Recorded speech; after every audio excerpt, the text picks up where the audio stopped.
करेंगे। और आज का सबसे पहला क्वेश्चन क्या है? आज का सबसे पहला जो क्वेश्चन है वो ये है कि दुनिया का सबसे पहला देश जिसने एयर टैक्सी सेवा स्टार्ट की है, एयर टैक्सी सेवा शुरू करने वाला देश।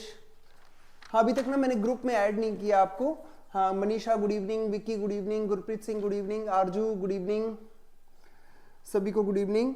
तो आप मुझे बताएंगे दुनिया का पहला ऐसा देश कौन सा है जिसने एयर टैक्सी शुरू की है। देखते हैं सबसे पहला जवाब कौन देता है। कोई है क्लास में इसका जवाब देने वाला? बिल्कुल, इसका आंसर है दुबई। ये भारत दुनिया में सबसे पहले कहां पर शुरू हुई है? दुबई में। दुबई में शुरू हुई है एयर टैक्सी सेवा। अगले क्वेश्चन पे आते हैं, थोड़ा फास्ट पढ़ा देता हूं। आप जानते हैं अभी सुप्रीम कोर्ट ने इलेक्टोरल बॉन्ड योजना जो है उस पर रोक लगाई है। आप मुझे बताएंगे ये योजना शुरू कब से हुई थी? भारत सरकार द्वारा बजट पेश किया गया था। यूनियन बजट जो है, यूनियन बजट पेश किया गया था 2017 और 18 में शुरू किया गया। ये बजट जो था 1 फरवरी 2018 को बजट पेश किया गया था। उसमें स्कीम के बारे में बताया गया था। 17-18 के बजट में ये स्कीम के बारे में बताया गया था और ये स्कीम 2018 में शुरू हुई थी। एसबीआई जो बैंक है उसको इसके लिए बोला गया था और एसबीआई की 29 जो ब्रांचें हैं, एसबीआई की 29 ब्रांचों में इलेक्टोरल बॉन्ड बेचे जा रहे थे भारत में।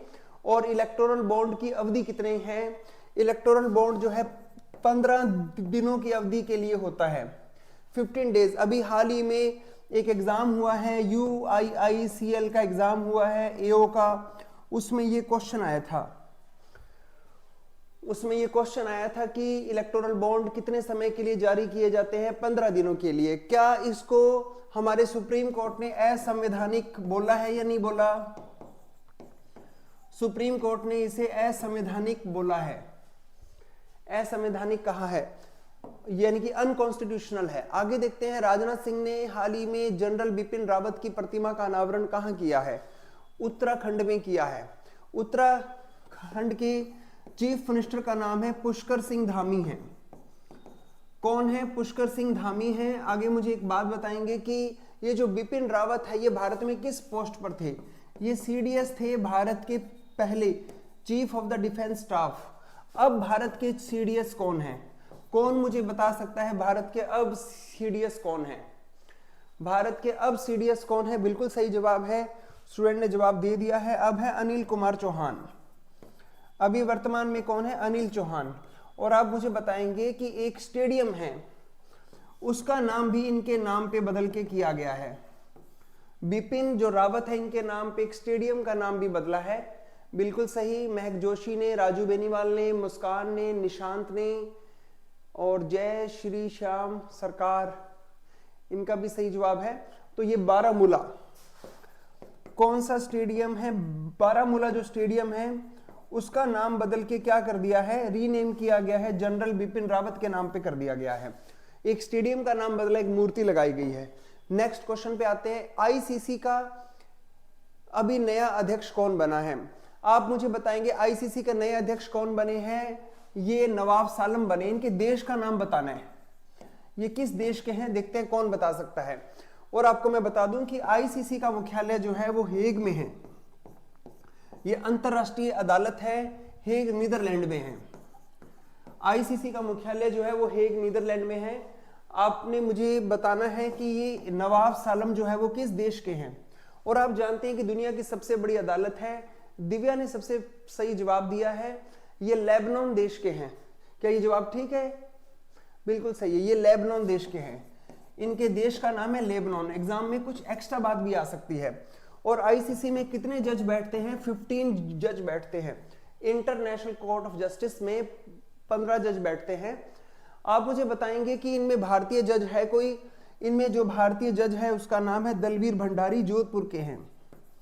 भारतीय जज जो इंटरनेशनल अदालत में बैठते हैं वो हैं दलवीर भंडारी हैं। नेक्स्ट क्वेश्चन पे आते हैं।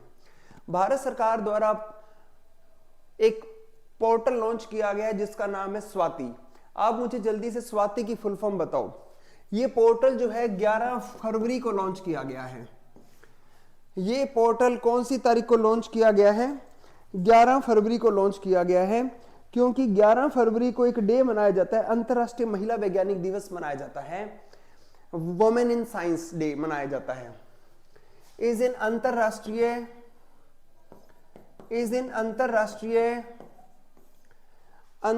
महिला दिवस अंतरराष्ट्रीय वैज्ञानिक महिला दिवस मनाया जाता है, अंतरराष्ट्रीय महिला वैज्ञानिक दिवस मनाया जाता है। इस दिन ये पोर्टल लॉन्च किया गया है। देखते हैं इसका जवाब क्या है।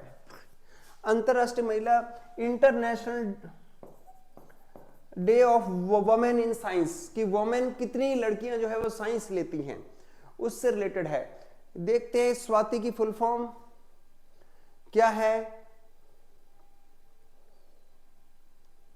इसमें 2-3 ऑप्शन एक जैसे तो नहीं है। चलो, कुछ बच्चे बी कह रहे हैं, कुछ बच्चे सी कह रहे हैं। देखते हैं कौन जवाब देता है सबसे पहले। Science for women A technology and innovation, science for women A technology and innovation, ये स्वाति पोर्टल की फुल फॉर्म है। आप मुझे बताएंगे स्टेम की फुल फॉर्म बताएंगे। पहले 1 एम था, अब 2 एम हो गए हैं, इस डेट को 2 एम लगा दिए गए हैं। स्टेम की फुल फॉर्म क्या है? स्टेम की फुल फॉर्म है science, technology, engineering, maths and इस एम, ये नया एम जोड़ा है, इसका मतलब है मेडिकल, कि लड़कियां मेडिकल भी ले, मेडिकल फील्ड में भी जाए। Science, technology, engineering, maths and medical.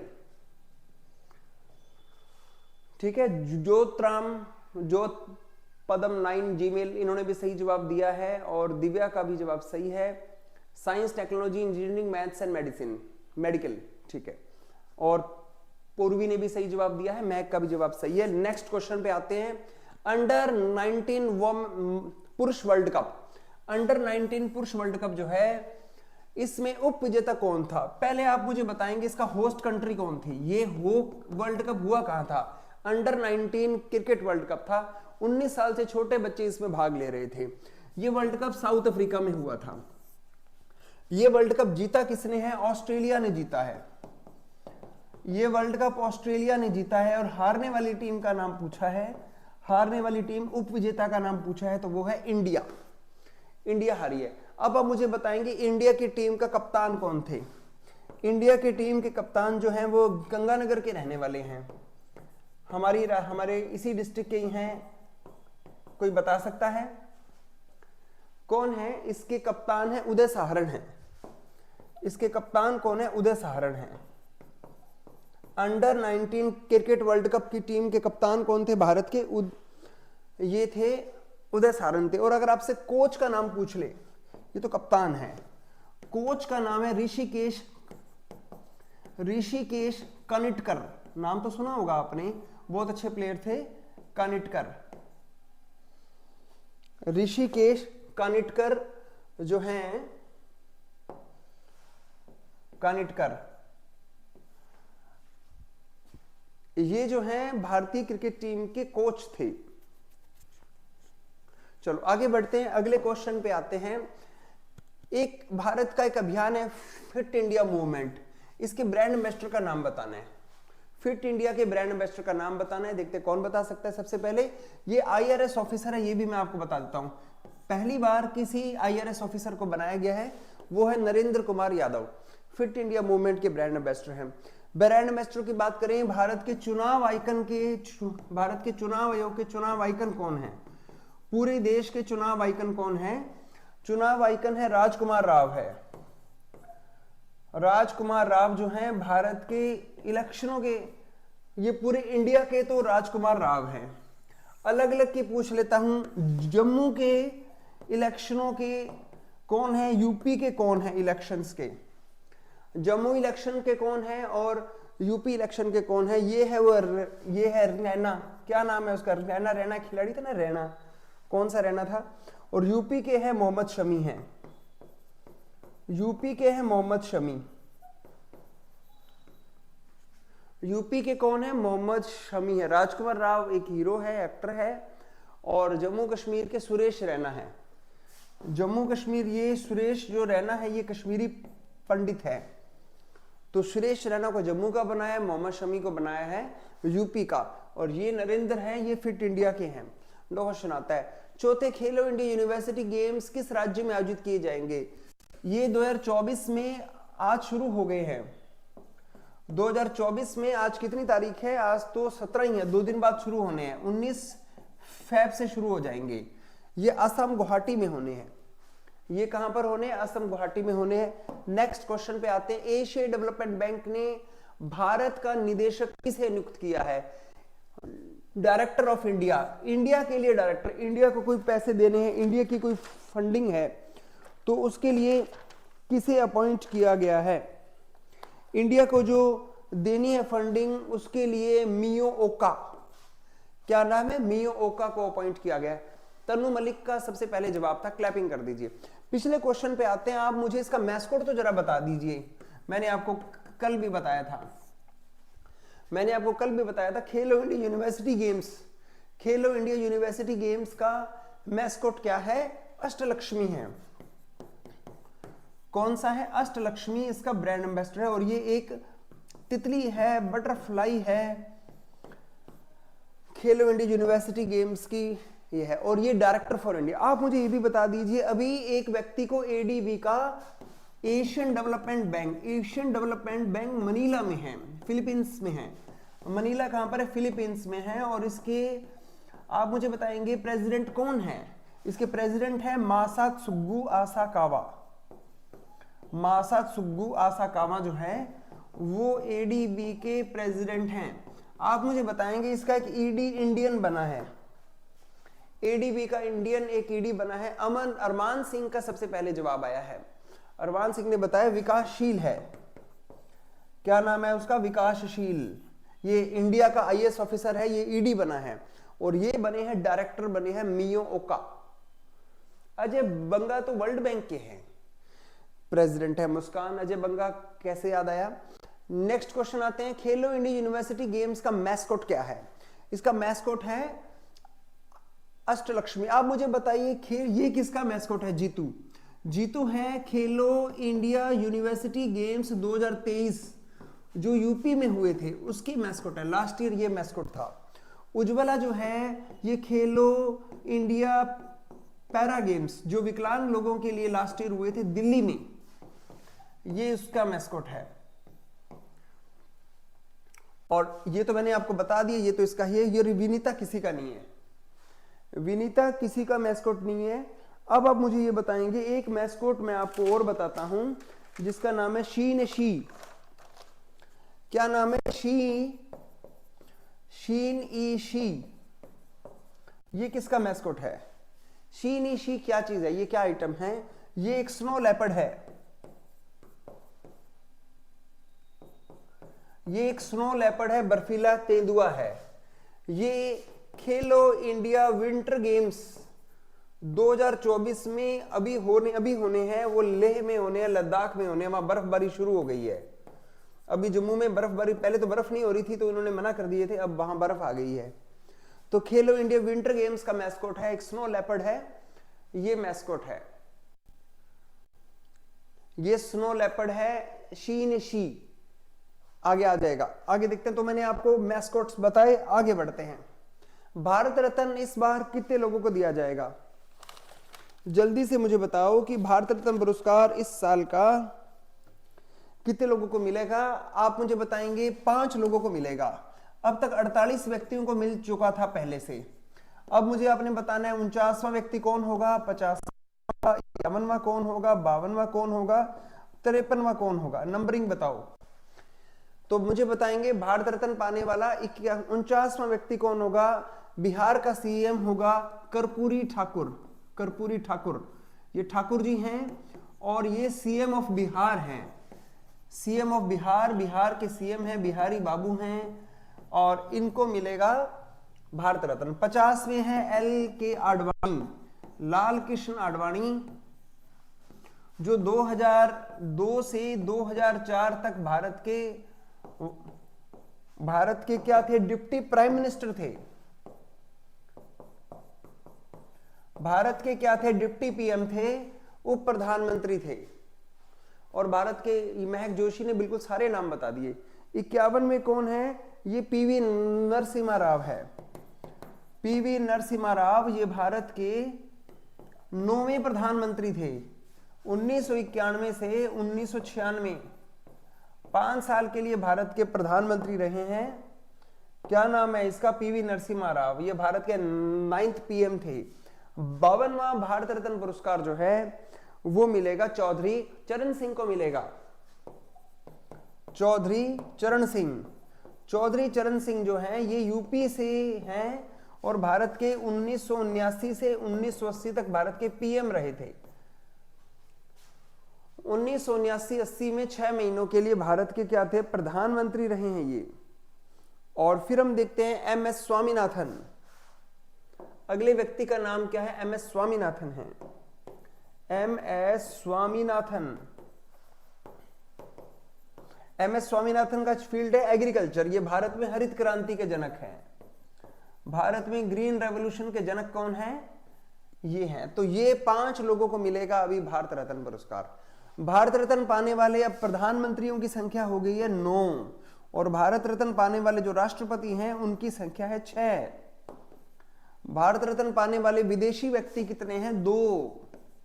First video में आपने देख लिया होगा, मैंने पहले भारत रत्न से शुरुआत की थी। 2 विदेशी हैं, 9 प्रधानमंत्री हैं, 6 राष्ट्रपति हैं, 1 खिलाड़ी है। खिलाड़ियों का खिलाड़ी सचिन तेंदुलकर को मिल चुका है। सबसे छोटी उम्र का भी वही है। सारा पेज मैंने भर दिया है। आगे चलते हैं। चलो आगे देखते हैं। SAFF under nineteen women's football championship. SAFF जो होता है वो इसमें कौन लेते हैं? साउथ एशियन देश भाग लेते हैं, दक्षिणी। इसके विजेता भारत और बांग्लादेश दोनों ही हैं। भारत और बांग्लादेश क्या है? दोनों को विजेता है, दोनों ही विनर हैं। तो इसका उत्तर हो गया इंडिया प्लस नेपाल बांग्लादेश। अब आपसे ये भी पूछ सकते हैं ये वर्ल्ड कप हुआ कहां था? Host country. होस्ट भी कौन था? बांग्लादेश था। ढाका में हुए थे मैच। फाइनल मैच कहां पर हुआ था? ढाका में हुआ था। तो ये आपने देखना है अच्छे से। ये आपने देख लिया है। आगे बढ़ते हैं। चलो आगे देखते हैं कि अगला क्वेश्चन आता है कि हाल ही में किस भारतीय हस्ती को यूनाइटेड अरब अमीरात ने गोल्डन वीजा दिया है? वैसे यूएई वालों का गोल्डन वीजा जो होता है 10 साल का वीजा होता है। गोल्डन वीजा कितने साल के लिए दिया जाता है? 10 साल के लिए दिया जाता है। और ये जो गोल्डन वीजा वो देते हैं साइंस में, टेक्नोलॉजी में, इन्वेस्टिंग में, स्टूडेंट्स को, किसी को भी दे सकते हैं। अभी इन्होंने एक टीचर को दिया है, वो है सुपर 30 है क्या? एक मूवी है ना अक्षय कुमार की सुपर 30, वो 30 बच्चे ही पढ़ाता था, आनंद कुमार, उसे दिया गया है ये। आगे देखते हैं यूसीसी। यूसीसी की फुल फॉर्म है यूनिफॉर्म सिविल कोड। यूसीसी की फुल फॉर्म है यूनिफॉर्म सिविल कोड है। इसका मतलब क्या है? शादी, डिवोर्स और इस तरीके से भारत में कोई मान लीजिए इनहेरिटेंस ऑफ प्रॉपर्टी, कोई भी रूल एक जैसे होंगे भारत में। भारत में रूल एक जैसे होंगे तो ये यूसीसी है। आप मुझे बताएंगे कि सबसे पहले कौन से राज्य ने शुरू किया है? उत्तराखंड ने इसको लागू किया है। और यूसीसी पर कौन सी समिति की रिकमेंडेशन थी? रंजना प्रकाश देसाई। रंजना प्रकाश देसाई समिति, रंजना प्रकाश देसाई कमेटी ने रिकमेंडेशन दी कि भारत में सबके लिए समान नियम होने चाहिए। जैसे कोई डिवोर्स हो रहा है तो किसी के लिए अलग रूल है, वो व्यक्ति, कोई भी डिवोर्स का रूल है, शादी के अलग रूल है, तो अब एक जैसे रूल है सबके लिए। आप मुझे बताएंगे भारतीय संविधान का कौन सा आर्टिकल है यूसीसी पर? संविधान के कौन से आर्टिकल में परिवर्तन किया गया है? चलो आगे बताना। आगे क्वेश्चन पर आता है who became the chairperson of uniform civil code drafting committee in Uttarakhand. उसकी ड्राफ्टिंग कमेटी की चेयरपर्सन कौन है? रंजना प्रकाश देसाई है। तनु मलिक कह रही है 44 है, आर्टिकल 44 है क्या? श्योर है? मैं श्योर नहीं हूं, इसको चेक कर लूंगा। इसको देखने वाला मैं देख नहीं पाया, आप इसको चेक कर लेना। इसके ऊपर मैं क्रॉस और ऐसे लगा देता हूं, और शायद ये सही है या नहीं, इसको चेक कर लेना। नेक्स्ट क्वेश्चन पे आते हैं। भारत के किस राजनयिक ने बिम्स्टेक के महासचिव का पद संभाला है? जनरल सेक्रेटरी इंडिया का बना एक आईएएस ऑफिसर है, आईएफएस ऑफिसर है, इंद्रमणि पांडे। सही है? तनु मलिक कह रही है यही है, धनंजय सुथार भी कह रहे हैं यही है सर, पूर्वी भी कह रही है यही है। ठीक है जी, इंद्रमणि पांडे को ये कह रहे हैं तो हम मान लेते हैं। अभी हम बात करते हैं कि अभी भारत में UICL का एग्जाम हुआ था, भारत में क्या आप लोगों ने दिया होगा एओ का पेपर, उसमें पूछा था ये वाला बिम्स्टेक का कौन सा देश में, ये मैंने कल आपको बताया था कल वाली क्लास में, बिम्स्टेक और सार्क वाले देशों के बारे में बताया था, इसको जरूर देख लेना। इसमें 8 मेंबर है, इसमें 7 मेंबर है, ये जरूर देख लेना आप। इंद्रमणि पांडे जो है इसके महासचिव बने हैं। हाल ही में जारी किस वैज्ञानिक गणना के अनुसार सर्वाधिक हिम तेंदुओं की आबादी कहां पाई गई है? देखो भारत के अंदर जो है अभी सेंसस हुई है, हिम तेंदुए जो हैं वो इन डेंजर में हैं, हिम तेंदुए जो हैं वो रेड लिस्ट में आ गए हैं, वो खत्म हो जाएंगे। ये हिम तेंदुआ जो है ना, ये स्नो लेपर्ड जो है वो खत्म हो जाएगा। भारत में सिर्फ 718 हैं। भारत में कितने हिम तेंदुए हैं? 718 हिम तेंदुए हैं। और लद्दाख में सबसे ज्यादा हैं। लद्दाख की बात करें तो लद्दाख में 477 है। लद्दाख के अंदर कितने? 477 हैं, सबसे ज्यादा लद्दाख में है, तो इसका आंसर लद्दाख है। अब हम देखते हैं कि किस भारतीय तीरंदाज को विश्व तीरंदाज द्वारा world archery breakthrough archer of 2023 का अवार्ड दिया गया है। और आप मुझे बताएंगे कि चलो मुझे एक बात बता दीजिए, ये स्नो लेपर्ड जो है वो किस देश का नेशनल एनिमल भी है, अभी घोषित हुआ है। ये स्नो लेपर्ड को किर्गिस्तान देश ने अपना नेशनल एनिमल घोषित भी किया है, हिम तेंदुए को। चलो ये क्वेश्चन आगे आ गया। हम देखते हैं आर्चरी, ये किसको मिला है? ये मिला है अदिति स्वामी को मिला है। अदिति स्वामी ने अभी हाल ही में तीरंदाजी में गोल्ड मेडल जीता है। अदिति स्वामी नाम है इनका, अदिति स्वामी। यहां अदिति स्वामी गोपीचंद, गोपीचंद इसके फादर हैं। अदिति गोपीचंद स्वामी जो है उनको ये अवार्ड मिला है। और आप मुझे ये बताएंगे कि ये पहली महिला है जो भारत की तरफ से वर्ल्ड चैंपियन है, तीरंदाजी की क्या है? वर्ल्ड चैंपियन है, फर्स्ट इंडियन है। ये पहली भारतीय महिला है जो तीरंदाजी में वर्ल्ड चैंपियन है, ये दुनिया जीत चुकी है। और इसके अंदर ये इसको अवार्ड भी मिला। और अभी हाल ही में एशियन गेम्स हुए थे। आपको पता है एशियन गेम्स जो होते हैं वो 4 साल बाद होते हैं, और अभी 2023 में होने तो देखो ये 21 में थे, लेकिन 22 में होने थे, थोड़े लेट हो गए, लेकिन लिखेंगे 22 ही हुए हैं। ये 23 में हुए हैं, लेकिन इसके नाम के साथ क्या लगाएंगे? 22। एशियन गेम्स 2022 होंगझाऊ में हुए हैं। होंगझाऊ, होंगझाऊ जगह कहां पर है? चाइना में है। वहां पर इस लड़की ने ब्रॉन्ज मेडल जीता है, उसमें इसने ब्रॉन्ज जीता है, उसमें गोल्ड नहीं जीता। ऐसा भी आ सकता है एशियन गेम्स अभी कहां पर खत्म हुए हैं? होंगझाऊ में खत्म हुए। इंडिया में भी एशियन गेम्स हुए हैं क्या? सबसे पहले इंडिया में ही हुए थे एशियन गेम। फर्स्ट टाइम 1951 में नई दिल्ली भारत में ही हुए थे।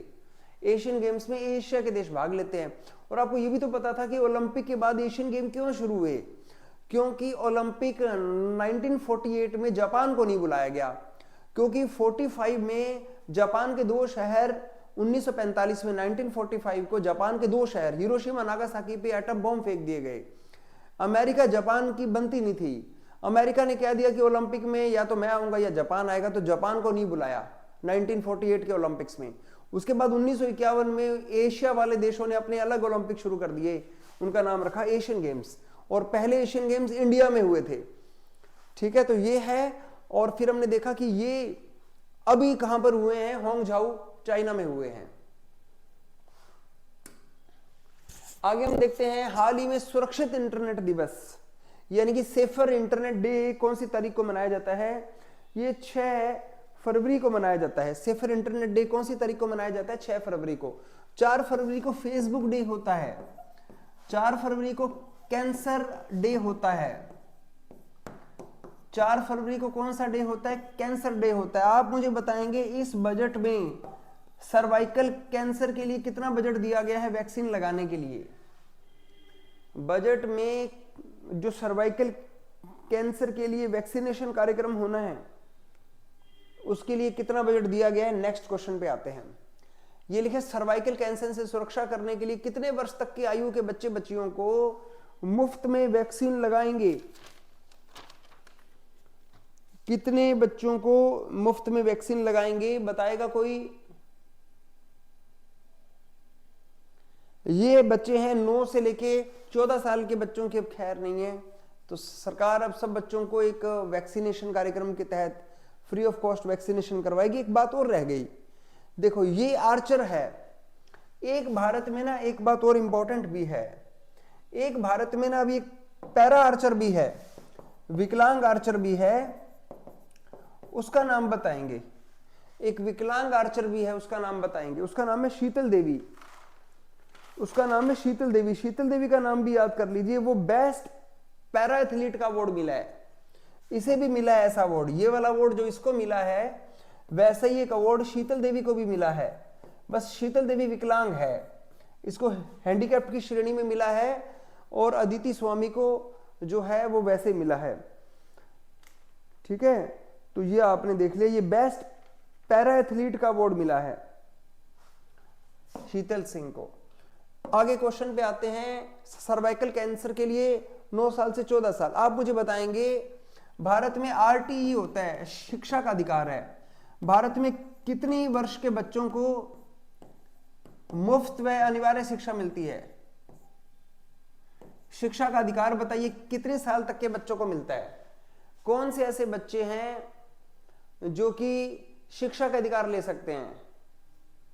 6 साल से, कोई बताएगा? 14 साल, शाबाश। 6 साल से 14 साल के बच्चों को शिक्षा का अधिकार फ्री मिलता है। तो ये 9 से 14 है, वो 6 से 14 है, 2 याद हो जाएंगे आपको इससे। आगे देखते हैं, हाल ही में बच्चों के लिए दुनिया का पहला मलेरिया वैक्सीन कार्यक्रम किसने शुरू किया? बच्चों को शुरू में ही वैक्सीन लगा देंगे। वर्ल्ड फर्स्ट मलेरिया वैक्सीन, ये कार्यक्रम कैमरून देश ने शुरू किया। अफ्रीकी देश है कि कैमरून, इसने ये लगाया है।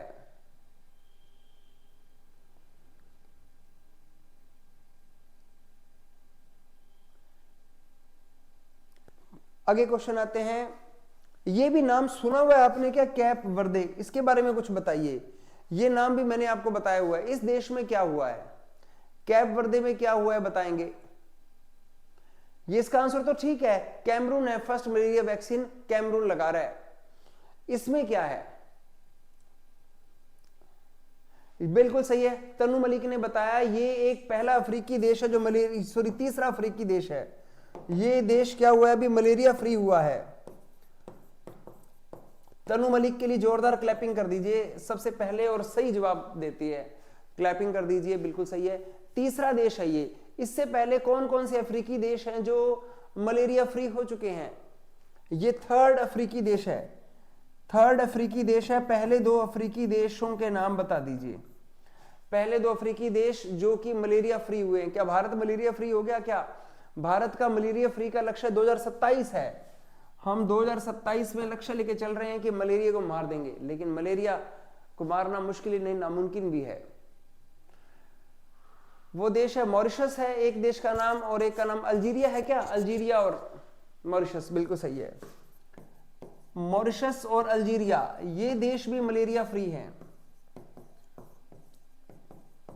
ये दोनों देश मलेरिया फ्री है। तीसरा अफ्रीकी देश है कैप वर्दे, ये मलेरिया फ्री हुआ है। उस महिला रोबोट अंतरिक्ष यात्री का नाम बताइए जो गगनयान मिशन से पहले अंतरिक्ष में उड़ान भरी। कि रोबोट है इनमें से एक, कौन सा रोबोट है? नाम बताएंगे उस रोबोट का। रोबोट का नाम है व्योममित्रा है।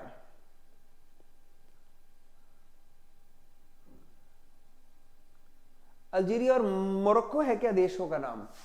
कुछ कहते मॉरिशस नहीं है सर, मोरक्को है। एक मिनट चेक करो, मलेरिया फ्री मॉरिशस ही है, सही है। चलो आगे बढ़ते हैं। हाल ही में स्पेस में सर्वाधिक लंबा समय बिताने वाला अंतरिक्ष यात्री का नाम बताएंगे। दुनिया की ना बहुत सारी स्पेस एजेंसियां हैं। पहले एक एजेंसी थी रोसकोसमोस। रोसकोसमोस ये रशिया की एजेंसी है। यही सबसे पहले कुत्ता भेजा था इसने अंतरिक्ष में, जिसका नाम था लाइका, और फर्स्ट फीमेल डॉग था। एक था गेनाडी पाडाल्का, गेनाडी पाडाल्का। ये अंतरिक्ष में 879 डेज रह के आया था। अंतरिक्ष में सबसे लंबा समय कौन रह के आया था? गेनाडी पाडाल्का। इसका रिकॉर्ड अब टूट गया है। गेनाडी पाडाल्का का रिकॉर्ड तोड़ दिया है ओलेग कोनोनेक, ओलेग कोनोनेक, ये भी रशिया का है, ये भी इसी एजेंसी का है और ये अंतरिक्ष में रह के आया है। और इसने जो है लगभग बताते हैं कि ये एक साथ नहीं रह के आया, ये कुछ कुछ हफ्ते जाता था, कुछ आ जाता था वापस आ जाता था, कभी 2 महीने लगा लिए, ऊपर आता जाता रहता था। कुछ किताबों में तो लिखा है ये 8-9 डेज रह के आया है और एक ठीक है 0.575 डेज। कुछ किताबों में लिखा है इसके टोटल डेज 1110 डेज हो गए हैं। इनमें से कोई एक उत्तर है, चेक कर लेना। अलग अलग किताबों में अलग अलग मिला, ये कितना अलग अलग इंटरनेट पे अलग अलग साइट पे अलग अलग लिखा था। ठीक है, ये आता जाता रहता था, मतलब कभी स्पेस पे चला गया, वहां पर ISS बना हुआ है। बच्चे पूछ रहे हैं कि सर वहां ये रहता कहाँ था? ये इंटरनेशनल स्पेस स्टेशन में रहता था, वहां ऊपर है सारा कुछ खाने पीने की। ठीक है, तो ये 878 दिन 12 घंटे, ये भी है किसी में आंसर, तो ये भी लिखा हुआ है 878 है, तो फिर तो ये पीछे रह गया ना इससे। हाँ मतलब वो रिकॉर्ड तो उसने 878 घंटे और 12 दिनों का रिकॉर्ड तोड़ दिया था। वो तो जब उसके दिन 878 हो गए और 12 घंटे हो गए, इसके 11 घंटे थे, तो जब ये हो गए तो तब इसने रिकॉर्ड तोड़ दिया था, ये तो अलग बात है। लेकिन फिर उसके बाद ये रुका नहीं, ये वहीं रहा। लोग कहने लगे आजा बस बहुत हो गया, रिकॉर्ड टूट गया। कहता नहीं, मैं ऐसा रिकॉर्ड बना के आऊंगा कि कोई तोड़ ही ना पाए। तो ये आए ही नहीं ऊपर से, अब आ गया होगा शायद, चलो देख लेंगे। नाम क्या है? ओलेग कोनोनेको, नेकी का काम करके आया। एशियन क्रिकेट काउंसिल का चेयरमैन किसे नियुक्त किया गया है? एशियन क्रिकेट काउंसिल का चेयरमैन बने हैं जय शाह, और ये 3rd टाइम बने। ऐसा भी आ सकता है ये कितनी बार बने हैं? ये 3rd टाइम बने हैं, 3री बार।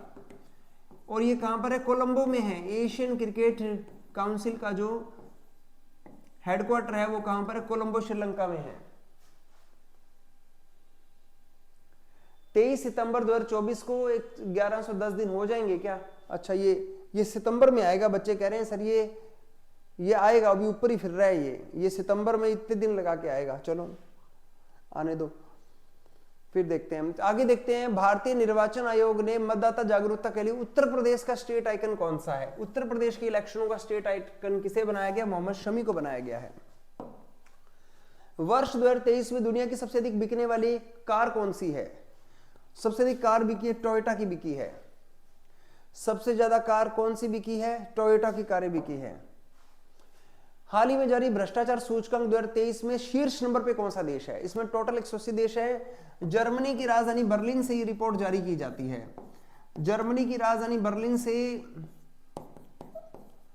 ट्रांसपेरेंसी इंटरनेशनल की रिपोर्ट निकाली जाती है। आपको मैं एक बात बताऊं कि आज आपको ना एक PDF व्हाट्सएप पे मिलेगी। वैसे मैंने आपका तो अभी वो शायद अभी आपका वो ग्रुप नहीं बना होगा, थोड़ी देर में आपका ग्रुप बन जाएगा। आपको व्हाट्सएप के ऊपर एक PDF मिलेगी।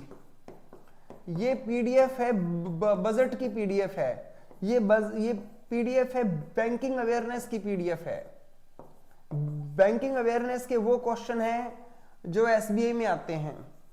क्योंकि अभी ना समय बहुत थोड़ा है, तो कुछ मैं आपको PDF के रूप में दूंगा, जो आपको नहीं आता समझ में मुझे बता देना, ठीक है। अब हम देखते हैं, ट्रांसपेरेंसी इंटरनेशनल की रिपोर्ट है। पहला देश है डेनमार्क। ये रहा डेनमार्क, सबसे ईमानदार डेनमार्क है। 93 नंबर पे 3 देश हैं। मेरा प्यारा भारत भी 93 नंबर पे चला गया है। मालदीव का भी नंबर 93 है। और एक देश और है, मुझे बताएंगे कौन सा देश है। 180वां जो देश है वो सोमालिया है। 180वां देश कौन सा है? सोमालिया। हाँ, बच्चे कह रहे हैं सर वो नंबर तो बताइए कौन सा नंबर है। ये नीचे लिखा आता है ना PDF में, 80 949 88 188। इस नंबर को नोट कर लो। इस नंबर पे ऐड मी आप लिख देना Basant Panchami, add me BPS लिख देना, बसंत पंचमी स्पेशल GK। और इसमें ना GK लिख देना, GK वाले ग्रुप में ऐड कर देंगे आपको सर। और इसके अलावा नेम एड्रेस लिखना ना भूले। अपना नेम भी लिखें और अपना एड्रेस भी लिखें, ताकि आपको जो है PDF आसानी से WhatsApp पे भेजी जा सके। नेम एड्रेस भी जरूर लिखें, इस नंबर पे WhatsApp कर देना। तो भारत के साथ में देश कौन सा है? कजाकिस्तान। कजाकिस्तान, कजाकिस्तान है इंडिया का, ये देश है। हाँ, मैंने अभी वापस कर देना मैसेज, कई बार वो नहीं चेक किया होगा, दोबारा कर लेंगे, वो देख लेंगे। आप मुझे बताएंगे लास्ट ईयर भारत का रैंक कौन सा था? 85वां था। भारत 8 रैंक नीचे गिर गया है, भारत को 8 रैंक का लॉस हुआ है। क्वेश्चन आता है कि पिछले साल के मुकाबले में भारत का रैंक बढ़ा है या घटा है? घट गया भारत, और ज्यादा भ्रष्टाचार हो गया। भारत को नंबर मिले हैं 40 नंबर मिले हैं, 3rd डिवीजन आई है, ये 90 से ऊपर लेके बैठा है, और ये इसके नंबर 11 है, सोमालिया नंबर है 11, फेल है ये। चलो अब हम देखते हैं हमारे और पड़ोसियों को देख लेते हैं, पड़ोसी भी देखने जरूरी हैं। आप मुझे बताएंगे चाइना का नंबर कौन सा है? 76वां है। आप मुझे बताएंगे पाकिस्तान का नंबर कौन सा है? 133 है। क्या श्रीलंका का नंबर भी देख लेते हैं, पड़ोसी है, 111 है, सॉरी 115 है। श्रीलंका का नंबर 115। ठीक है, चलो ये मैंने सारा पेज भर दिया, मेन उत्तर डेनमार्क था। आगे देखते हैं।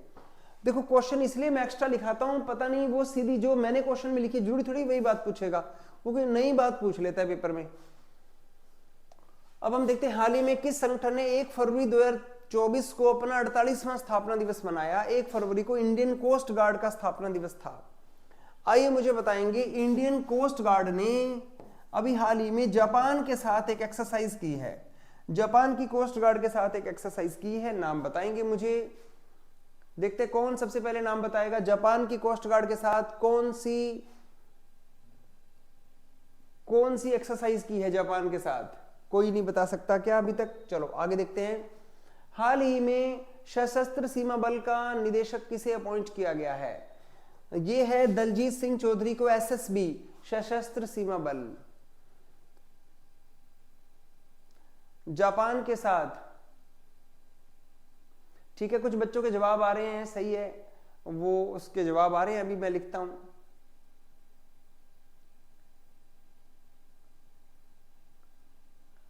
ठीक है, कुछ बच्चों के जवाब तो आ गए हैं। ये नाम है सहयोग का जिन, सहयोग का जिन, सहयोग का जिन। ठीक है, ये धनंजय सुथार ने सही जवाब दिया है, और पूजा पारिक का भी जवाब सही है, सहयोग का जिन, सहयोग का जिन। ये भारत की कोस्ट गार्ड ने अमेरिकी कोस्ट गार्ड के साथ में टाई अप किया है, सहयोग का जिन। चलो ये हमने देखा एसएसबी के ये हैं। अगला क्वेश्चन आता है कि हाल ही में चंद्रमा की धरती पे उतरने वाला 5वां देश कौन सा है? चांद पे सबसे पहले यूएसए गया था, फिर चीन गया था, चीन तो बाद में गया है, रशिया गया था, फिर उसके बाद में चाइना गया था, फिर उसके बाद में भारत गया था, फिर उसके बाद में जापान गया है। और आप जानते हैं कि जापान ने स्लिम नाम से एक मून पे भेजा है। अब आप मुझे बताएंगे, रशिया ने अभी भी 2023 में भी एक रॉकेट भेजा था मून पे, लेकिन वो फेल हो गया, उसका नाम था लूना 25 था, जो फेल हो गया, और ये 47 ईयर बाद उसने भेजा है। तो चांद पे जाने वाला 5वां देश कौन सा बन गया? जापान। वित्त वर्ष 2024-25 के बजट में किस वर्ष को विकसित भारत का लक्ष्य दिया गया है? 2047 तक भारत विकसित राष्ट्र बन जाएगा। 3 फरवरी को आईएनएस संधायक को भारतीय सेना में शामिल किया गया। ये एक जासूसी जहाज है, ये मैंने आपको बताया था कल। आज इसका क्वेश्चन है कि ये किसने बनाया है? ये गार्डन रिच शिप बिल्डर ने बनाया है, ये कोलकाता बेस्ड कंपनी है। ये कौन सी बेस्ड कंपनी है? कोलकाता बेस्ड कंपनी है। देखो मैंने आपको ना बहुत ही छोटे छोटे प्रश्न ला रहा हूं। बच्चे कई बार कहते हैं कि सर ये क्वेश्चन ऐसे पेपर में आएंगे क्या? देखो मैं ना हर एक बड़े क्वेश्चन को छोटे छोटे भागों में बांट के आपको पढ़ाता हूं। मैं आपको पूरे पेज पर भी प्रश्न दे सकता हूं, बहुत सारी थ्योरी लिखी हो, आपको पढ़ने का मन ही नहीं करेगा, आपको ऐसे लगेगा कि अरे इतना बड़ा क्वेश्चन है, कैसे याद होगा। अब आप देखेंगे, पहले मैंने आपको बताया स्पाई जासूस बताया, ये जासूसी करता है, फिर दोबारा क्वेश्चन आया तो पुराना वाला भी रिवाइज हो गया और ये नया भी पता चल गया इसको बनाया किसने था। तो क्वेश्चनों के हिस्सों में याद करें तो जल्दी याद होता है। अपने दिन में 20 क्वेश्चन याद करें और वो भी बड़े बड़े याद करें, इससे अच्छा 100 क्वेश्चन याद कर लो छोटे छोटे करके, याद भी जल्दी हो जाएंगे। तो हमेशा चीजों को ना आसान बना के याद करो, मुश्किल बना के याद करते हो जीके को तो वो याद नहीं होती। सुल्तान इब्राहिम सिकंदर किस देश के राजा बने हैं? ये मलेशिया के राजा बने हैं। आपको पता है मलेशिया का एक राजा जो था आज से 2-3 साल पहले एक मिस रशिया से शादी करना चाहता था। तो रॉयल फैमिली में ना, और शादियां जो होती है रॉयल में ही होती है, रॉयल फैमिली की शादी रॉयल में ही होती है। अगर वो दूसरे घराने में शादी करते हैं तो राजा को इस्तीफा देना पड़ता है। उस राजा ने राजपाट छोड़ दिया मिस रशिया के लिए, शादी हो गई, उसके बाद में वो भी छोड़ गई उसको, उधर से उधर से राजपाट चला गया, उधर से रशिया, मिस रशिया भी चली गई। चलो कोई बात नहीं, अब नए राजा बन गए। आगे देखते हैं, भारत ने 2024-25 के लिए यूनेस्को की विश्व धरोहर में शामिल करने के लिए भारत की एक हेरिटेज को नॉमिनेट किया है। तो आप मुझे बताएंगे कि भारत की कौन सी ऐसी हेरिटेज है जिसको नॉमिनेट किया, उसको मिला नहीं है ऐसा कुछ अवार्ड। ये है मराठा सैन्य परिदृश्य, मराठा मिलिट्री लैंडस्केप जो है, इसको नॉमिनेट किया गया है उसके लिए। नेक्स्ट क्वेश्चन पे आते हैं, खेलो इंडिया विंटर गेम्स का मैस्कॉट क्या है? मैंने आपको बताया था शान इशी। शान इशी क्या है? एक स्नो लेपर्ड है। शान इशी क्या है? एक स्नो लेपर्ड है, बर्फीला तेंदुआ है। 16वें वित्त आयोग के संबंध में कौन सा कथन असत्य है? आप मुझे बताएंगे। 16वें वित्त आयोग के अध्यक्ष कौन है? अरविंद पानगड़िया है। 16वें वित्त आयोग का समय 2026 से 2031 है। ठीक है, ये 16वें वित्त आयोग का 16th फाइनेंस कमीशन का ये समय अवधि है। आप मुझे बताएंगे अभी 15वां वित्त आयोग चल रहा है, इसके अंदर टैक्स बंटवारा बताइए केंद्र सरकार व राज्य सरकारों के बीच में किस अनुपात में होता है? देखते हैं कौन सबसे पहले जवाब देता है। केंद्र सरकार व राज्य सरकारों के बीच में 59 और 41% में होता है। कोई भी जो पैसे आएंगे टैक्स के रूप में वो स्टेट गवर्नमेंट को मिलेंगे 41% और सेंट्रल गवर्नमेंट को 59%। इसके अभी 4 नए मेंबर बनाए गए हैं। आपने मुझे बताना है 16वें वित्त आयोग के 4 नए मेंबर कौन बने हैं। देखते हैं सबसे पहला जवाब किसका आता है। बिल्कुल सही है, निरंजन राज्य रक्षा है एक तो नाम।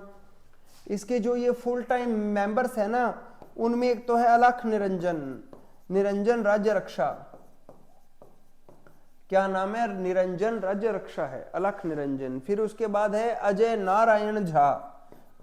ये निरंजन फिर नारायण, निरंजन नारायण झा ये है। और एक और भी है, वो एक मैथ्यू नाम से है, नाम बताएगा कोई? उसका नाम है any George Matthew, any George Matthew, any George Matthew. ये अभी इसके मेंबर्स बने हैं। और एक औरत भी बनी है, वो एक फुल टाइम मेंबर नहीं है, वो पार्ट टाइम मेंबर है, सौम्या कांति घोष। क्या नाम है? सौम्या कांति घोष। तनु मलिक ने सही जवाब दिया है, पूजा पारिक के जवाब भी आ गए हैं, पलक ने भी जवाब दिया है, और धनंजय सुथार भी जवाब रेगुलर दे रहे हैं, निशांत के भी जवाब आ रहे हैं, अंकित अतरई भी जवाब दे रहे हैं, और ज्योत पद्म भी जवाब दे रहे हैं, दिव्या के जवाब आ रहे हैं, संजू के आ रहे हैं, उज्जवल गुप्ता के आ रहे हैं, राजू बेनीवाल के आ रहे हैं, पवन कुमार के जवाब आ रहे हैं, मैग जोशी जवाब दे रही है रेगुलर, और पूजा लेगा के जवाब भी रेगुलर आ रहे हैं, अरमान सिंह भी जवाब दे रहे हैं। और ये कुछ ऐसे स्टूडेंट हैं जिन्होंने लगातार जवाब दिए हैं। बाकी सब बच्चों से यही कहूंगा कि आप भी पार्टिसिपेशन रखें, आप भी अपना अपना जवाब दीजिए, और पूर्वी ने भी जवाब दिए हैं। चलो आगे बढ़ते हैं, अगले क्वेश्चन पे आते हैं। तो इसका कौन सा कथन असत्य है?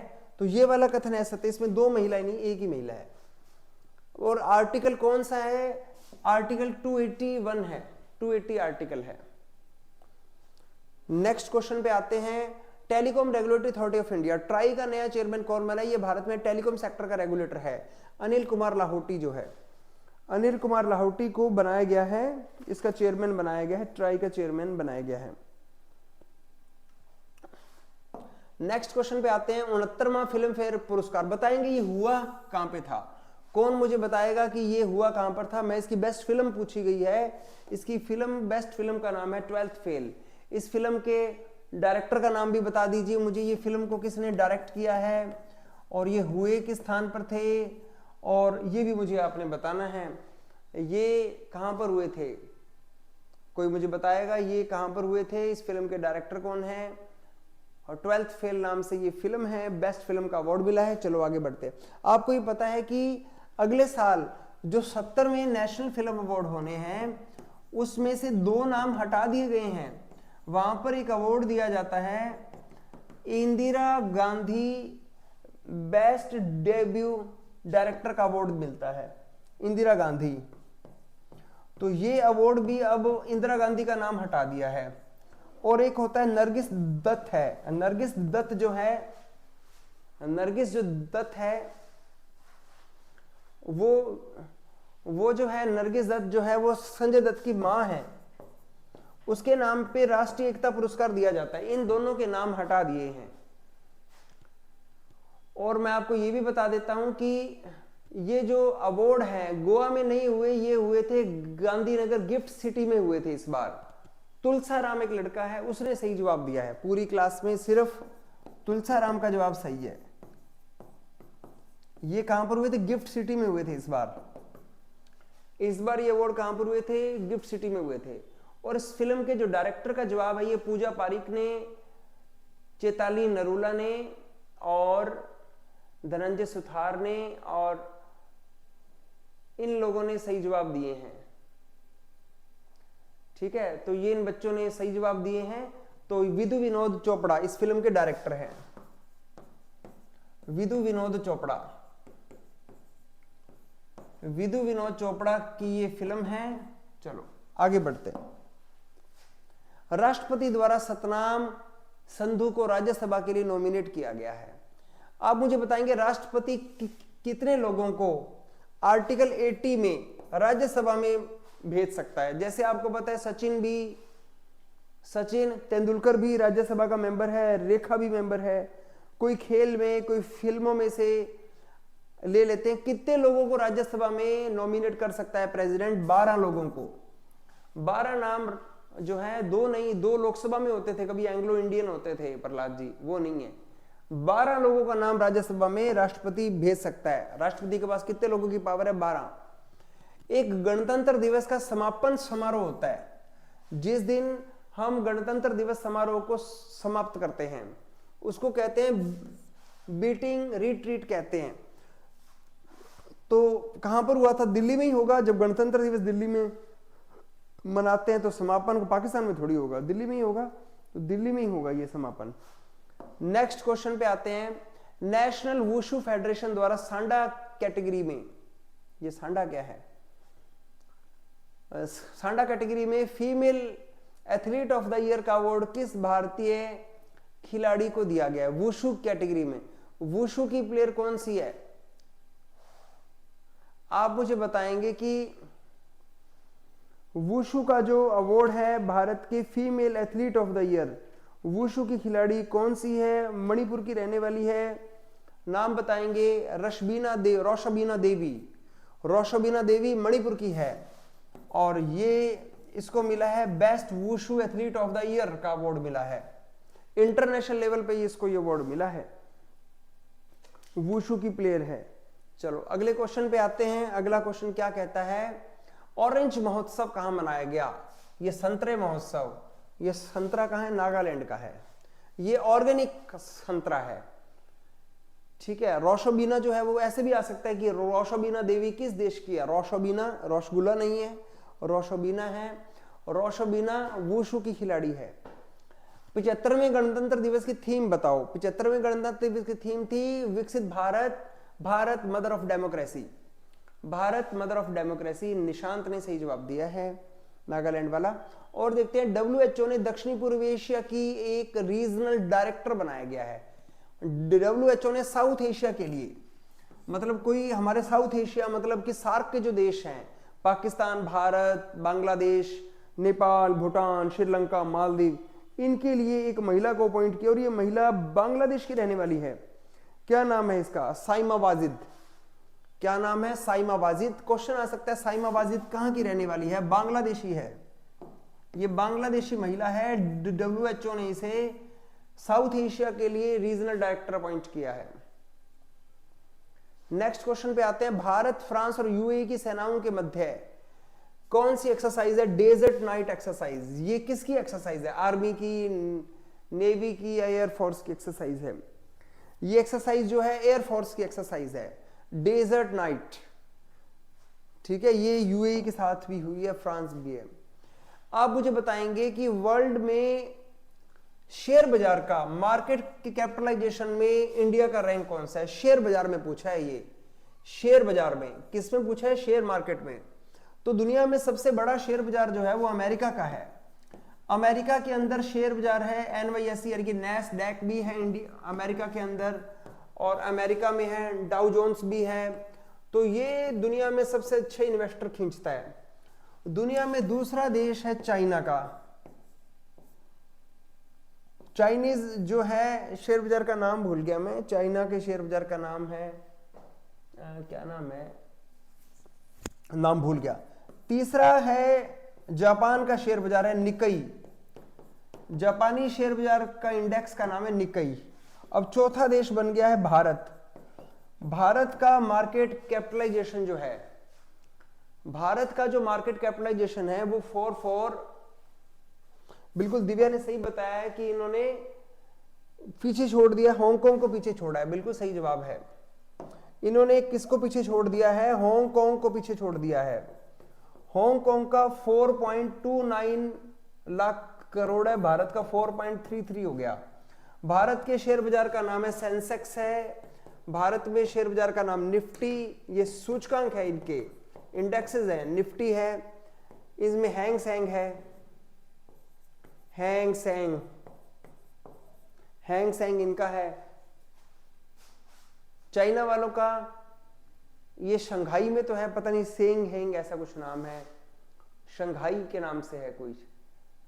चाइनीज वाले का नाम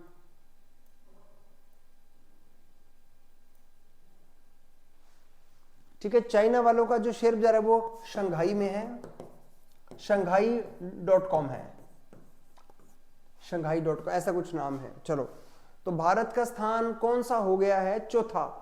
भारत ने किसको सरपास कर दिया है? हांगकांग को सरपास किया है।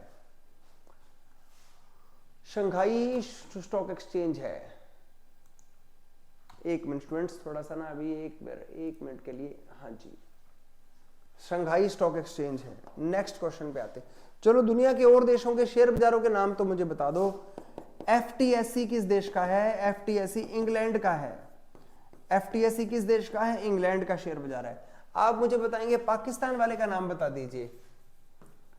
पाकिस्तान वाले का शेयर बाजार का नाम है केएससी 100 है, कराची स्टॉक एक्सचेंज 100 है। और ऑस्ट्रेलिया वाले का नाम बता दीजिए। ऑस्ट्रेलिया के शेयर बाजार का नाम है S&P ASX है, S&P ASX है, S&P ऑस्ट्रेलियन स्टॉक एक्सचेंज है, ये ऑस्ट्रेलिया का है। और कनाडा का इसमें S&P TSX हो जाएगा, S&P TSX, ये कनाडा का शेयर बाजार है। कोई दिक्कत तो नहीं हो रही स्टूडेंट? मैं सारा पेज भर दिया। अगर आपको खाली चाहिए तो मैं आपको क्वेश्चन खाली भी दे सकता हूं। ये लिखा करूं या ना लिखा करूं, या खाली पेज पे लिख दिया करूं? मैं इसके साथ ही लिख देता हूं ताकि आपको एक साथ क्वेश्चन याद रहे कि इसके बारे में सर ने क्या बताया था। 11वां भारत किर्गिस्तान संयुक्त विशेष बल अभ्यास खंजर। भारत और किर्गिस्तान के बीच में कौन से खंजर? और किर्गिस्तान ने स्नो लेपर्ड को अपना वो नेशनल एनिमल बनाया है। ये कहां पर हुई थी? हिमाचल प्रदेश में हुई एक्सरसाइज। नेक्स्ट क्वेश्चन पे आते हैं। पॉली उमरिगर ट्रॉफी 2023 किसे दी गई है? शुभमन गिल को। आप मुझे बताएंगे सीके नायडू ट्रॉफी किसे दी गई है? बीसीसीआई की सीके नायडू ट्रॉफी। बहुत इंपॉर्टेंट क्वेश्चन, मेरा नाम लिखो इस क्वेश्चन पे, मोस्ट इंपॉर्टेंट, ये पेपर में आ सकता है, पहले भी हमेशा आता है। ये मिली है फारूक इंजीनियर को, फारूक इंजीनियर और रवि शास्त्री को मिली है। फारूक इंजीनियर और रवि शास्त्री को मिली है सीके नायडू ट्रॉफी। ये दोनों ही क्वेश्चन इंपॉर्टेंट है। फारूक इंजीनियर एंड रवि शास्त्री को मिली है। नेक्स्ट आता है G77 शिखर सम्मेलन 2024 कहां आयोजित किया गया? ये युगांडा में किया गया। अगर आपसे नाम की बैठक भी पूछ ले, नाम होता है non aligned movement. Non aligned movement जो है ये भी कहां पर हुई है, युगांडा में हुई है। ये भी कहां पर हुई है, युगांडा में हुई है नॉन अलाइंड मूवमेंट। विश्व आर्थिक मंच, वर्ल्ड इकोनॉमिक फोरम की 54वीं बैठक ने भारत ने कौन सा गठबंधन लॉन्च किया है? भारत ने उसमें लॉन्च किया है global good alliance equity and equality. ये भारत ने लॉन्च की है। आप मुझे बताएंगे इसकी मीटिंग दावोस में हुई है। वर्ल्ड इकोनॉमिक फोरम की बैठक दावोस में हुई है। दावोस कहां पर है? स्विट्जरलैंड में है। दावोस जगह है, स्विट्जरलैंड में है। आप मुझे बताना है इसकी थीम क्या थी? वर्ल्ड इकोनॉमिक फोरम की थीम क्या थी? Rebuilding trust. रीबिल्डिंग ट्रस्ट इसकी क्या थी? थीम थी। और आप मुझे बताएंगे इसके फाउंडर कौन थे? वर्ल्ड इकोनॉमिक फोरम के फाउंडर कौन थे? उनका नाम था क्लास श्वाब, ऐसा कुछ नाम है। श्वाब ऐसा कुछ नाम है, क्लास श्वाब इसका नाम है।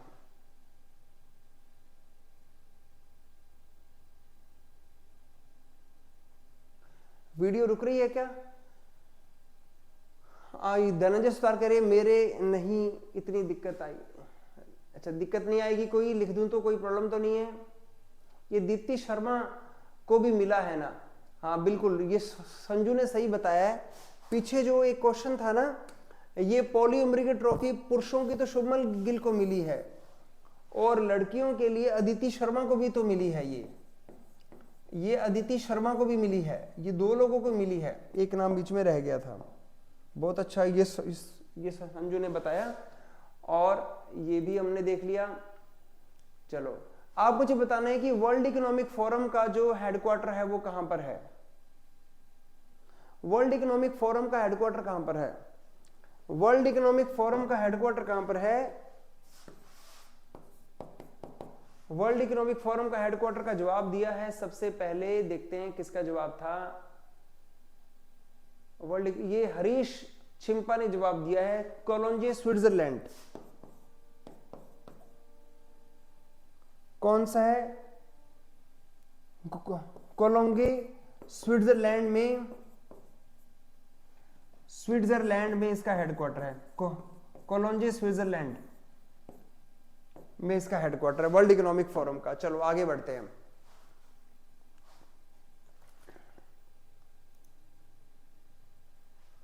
अगला क्वेश्चन आता है कि शिक्षा मंत्रालय ने कितने वर्ष से कम आयु के विद्यार्थियों के लिए कोचिंग सेंटरों में प्रवेश पर रोक लगाई है?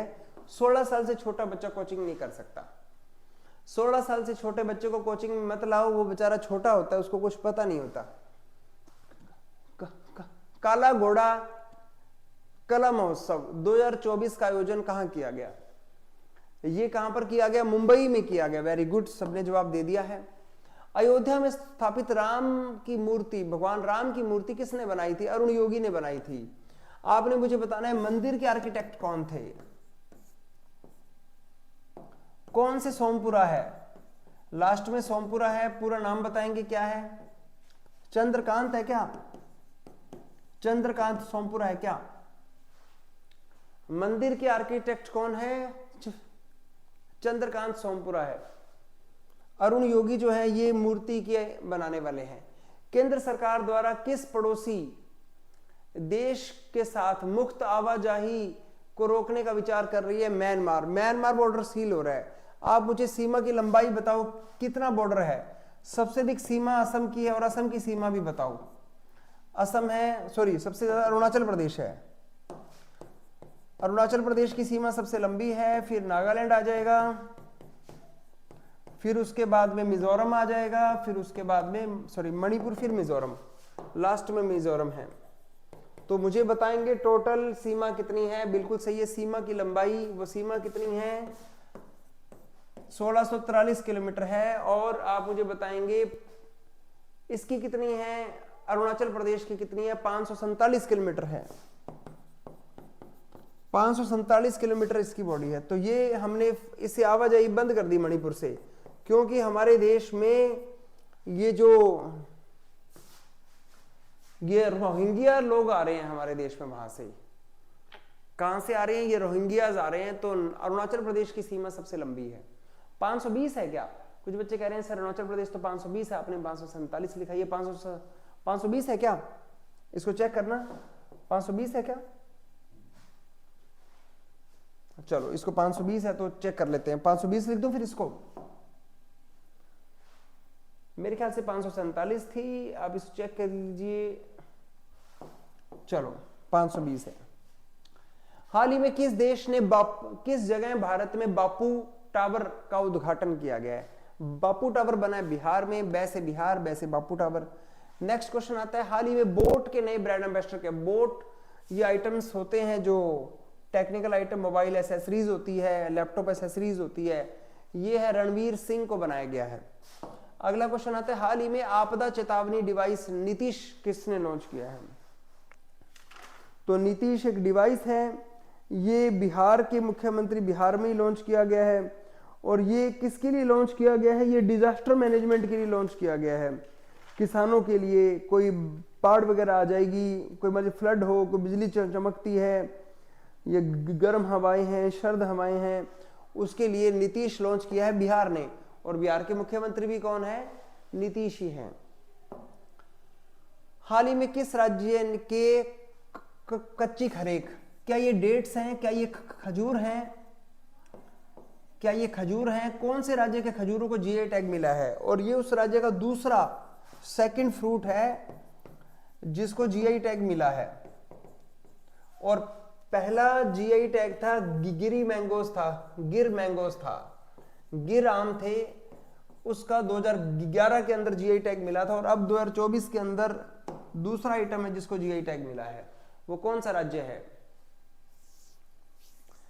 पहले गिर मैंगोज थे, ये गुजरात का है, गिर गुजरात की जगह है, और अब जो है ये खजूर है। चलो आगे देखते हैं। हाल ही में नौसेना ने आईएनएस, टाइम बहुत हो गया क्लास का, आईएनएस चीता, गुलदार, कुंभीर को कहां से डीकमीशन्ड किया है? इसको अभी डीकमीशन, इनको रिटायर किया है। चीता को, गुलदार को, कुंभीर को, ये पुराने जहाज हो गए, अब इनको छोड़ दिया है, डीकमीशन कर दिया। ये पोर्ट ब्लेयर से किया है, पोर्ट ब्लेयर डॉकयार्ड से इनको विदाई दी है, इनका रिटायरमेंट हुआ है। किसका किसका रिटायरमेंट हुआ है? चीता का, गुलदार का, कुंभीर का। हाल ही में किस देश की फारसी भाषा को नई एजुकेशन पॉलिसी में हमने शास्त्रीय भाषा, क्लासिकल लैंग्वेज के रूप में मान्यता दे दी है?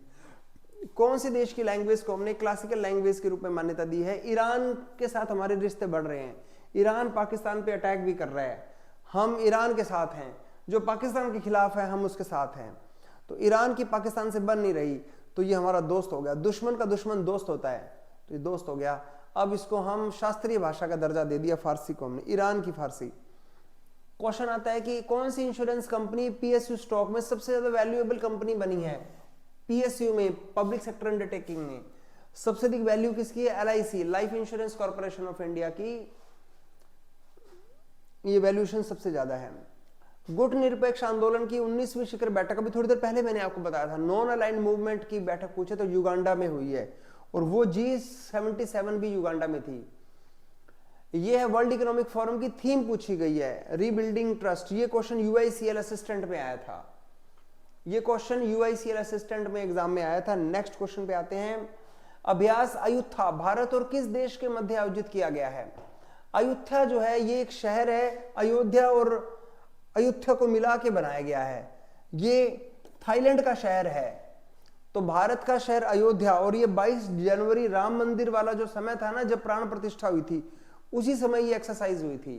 तो ये इंपॉर्टेंट है, इसका नाम भी देख लो आप, अयोध्या से मिलता जुलता है। कुछ लोगों ने घर पे जीके पढ़ी है तो उनके लिए इजी लग रहा है, उनको जल्दी जल्दी आंसर दे रहे हैं। जैसे कि ये संजू है, तनु मलिक है, आपने रेगुलर रूप से स्टडी की होगी तभी आप लोगों का जीके बढ़िया अच्छा है। रेगुलर पढ़ते रहिए जीके, जीके जितना रेगुलरिटी में आएगा उतना अच्छा रहेगा, रोज का रोज पढ़ते रहिए। हिम तेंदुओं को राष्ट्रीय प्रतीक किसने बनाया है? किर्गिस्तान ने बनाया है। किस देश ने बनाया है? किर्गिस्तान ने। Thanks for watching.